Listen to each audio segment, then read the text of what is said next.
morning, good evening, wherever you are in the world and whatever time you are watching this. My name is Ash. I am the head coach at Aesthetics Coaching. Before we start, I will be playing with this, so please forgive me. ADHD, need to play. Anyway, this is a quick summer little fat loss guide. Just going to run over a few things to help you for obviously you go into summer, just in case it's something you want to do by yourself. And look, no, there's a lot of conflict information out there, and sometimes it can be difficult to know who to fucking believe and what to follow. So hopefully these tips can give you a hand. So first off, this is kind of what we're going to cover, just common mistakes, a bit of training, nutrition, cardio, supplements, and I'm going to show you two of my guys as well. So common mistakes, obviously dieting too hard, people wanting to achieve the results yesterday. So they're doing stupid things like cutting out half their fucking food, just try to eat fucking nothing but air or 800 calories or whatever the fuck they do. It's just silly and pointless because you're going to end up regaining the weight back and more. Incorrect dieting, same kind of works on the same sort of thing. The biggest issue is when I say you do regain that weight and more, most people go through this whole thing of yo-yo dieting, of getting shredded for summer, then putting the fat on in the winter.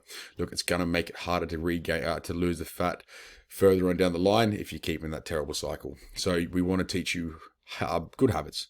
Like, that's the whole point of my coaching, is teaching you the good habits, because this is a lifestyle change. Overtraining, again, people trying to train for 10 hours a day, 14 days a week. Over exaggeration, but you don't need to overtrain. You'll get better results with more recovery. And we'll go into that obviously in the training. People relying on supplements. Look, supplements are exactly that. They're to supplement what you're missing in your diet. Okay. Again, I'll touch on the supplements, but just remember, you can get everything through real food, and you don't have to spend an arm and a leg on supplements. You just need to get what you need. Not enough sleep. So that whole sleep when you're dead scenario is a load of fucking wank. Like, if sleep was a supplement, it'd be the most expensive thing in the world. So as I said, you need to make sure you're getting enough sleep. There's not exactly the amount of hours you sleep, it's the quality of sleep that you get. Using something like a Whoop will help you obviously track what your sleep's doing, track your sleep cycle, track your patterns, and you'll be able to get a better understanding of where you're going wrong. Too much cardio as well. Look, cardio is not the answer. You never see a big long distance runner, and the whole point of this is fat loss, not weight loss. Okay, weight loss is when you're losing body fat and lean mass. Fat loss is majority from body fat. So that's what we're trying to teach here. So when it comes to training, you want to choose your training style. Make sure that is the right one. Sorry. Yeah, that is correct. You choose your training style. Make sure it's something that you enjoy. So whether it's resistance training, CrossFit, fucking F45, yoga, home training, whatever it is, choose what you're going to enjoy the most, because you're going to stick to it. Resistance training is obviously anything that using resistance and weight. So let's use a normal gym session, for example. The more built muscle mass you have, the more your body will metabolize fat. So basically, you want to make sure you're getting enough stimulation on the muscle and make that muscle grow, because that will help the body fat disappear. Well, it won't disappear, you just shrink the fat cells. But anyway, that's another story. Training 3 to 6 times per week. Again, you got to work it around your schedule, and you got to make sure it fits. Again, if you keep trying to do 6 days a week, but realistically you can only do 4, then you're going to get bored and pissed off, and you won't do it. So make sure it's something you can realistically do, and you don't have to train any more than an hour. Try to hit each muscle group twice per week. This is why you can either do splits of like legs, push, pull, upper, lower, 3 full body sessions, upper, lower, full body. Again, do whatever you can, do whatever suits you, but make sure you're hitting each muscle group at least twice. And RAR is reps in reserve. So that is a good indication to show how much weight you should be lifting. So that would be, say you're doing a 12 reps, okay? You want to be lifting between 2 to 3 RAR, and that's for everything, okay? 2 to 3 RAR for everything, just as a good guide. So to go back to what I was saying, make sure if you're lifting at 12 reps with a 3 RAR, you want to make sure you're lifting a heavy enough weight at 15. So you fail at 15. So that is, if you go in the gym, you're just lifting, you're not out of breath, you're not actually struggling, then you're not going to get the results you want. So using RAR will really help you get the results you're after, because it allows that stimulus into the muscle. Talk about nutrition, realignment week. I do this with most of my clients on my platinum package. It's usually a week where we go through, we just see, they track their food and see how they eat normally, and also track their weight to see if they're under eating, overeating, or they're where they need to be. Once you've done that, go through and calculate your macros. I do have a free PDF available in my links, or you can join up to my my mailing list, and you will get that as well. It will teach you how to calculate your macros, and then what you can do is you can see where you've been naturally eating through your realignment week and see where your calculated macros are to see what you need to be doing. And then from that, obviously, you then work out whether you need to lose weight, cut away calories, or add calories in. A complete other side note is there is a post on my wall talking about what does fat loss have to do with a cup of water. That will explain if you've been under eating, that you may actually have to put more calories in first and eat more first before you can consider losing weight or body fat. Make sure you keep your food high protein, okay? Obviously, there's no, look, as it says at the bottom, there's no magic diet, but one key thing that is shown with multiple studies is having a high protein diet really does help. It will help you maintain your muscle mass. It will help with recovery. It would help prevent injury later on in life. And as we get older, especially as gents, is we need to make sure we actually increase our protein to actually help our body. And usually work between... for females, I usually do between 150 to 200. Men, that's grams of protein per day. Men usually about between 180 to 250. But if you want to be a bit more analytical about it, you can then do between 2.6 to 3 grams of protein per kilo of lean body mass. Make sure you track your food. I'm a big believer in it. What gets measured gets managed. If you don't want to track your food, you're going to have to find some other way that's going to suit you to do it. But tracking your food will be the easiest way because you will have a better understanding of what you're having. And that way you can easily just add or subtract if you need to.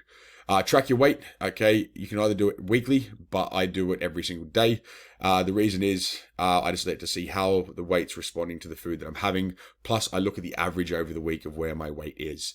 You will fluctuate through the week. It's guaranteed. So don't get caught up on the weight. You're just using it as a measurement, or as a metric, and you also want to be taking photos first thing in the morning after you shit before you eat fasted, because that will show you exactly how you naturally look, and use those two together.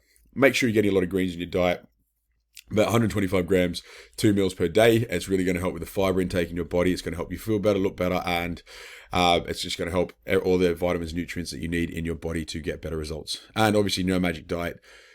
I need to take a breath. The most successful diet is one that you can stick to. Okay, if someone's trying to tell you that keto is better than paleo and paleo is better than this and intermittent fasting, load of wank, bullshit. Do what suits you. Okay, don't conform to someone else trying to put their way of eating onto you.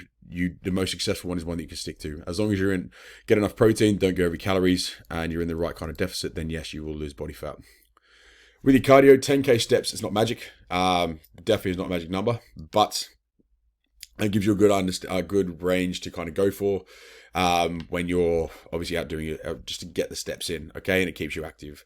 No cardio is superior to another.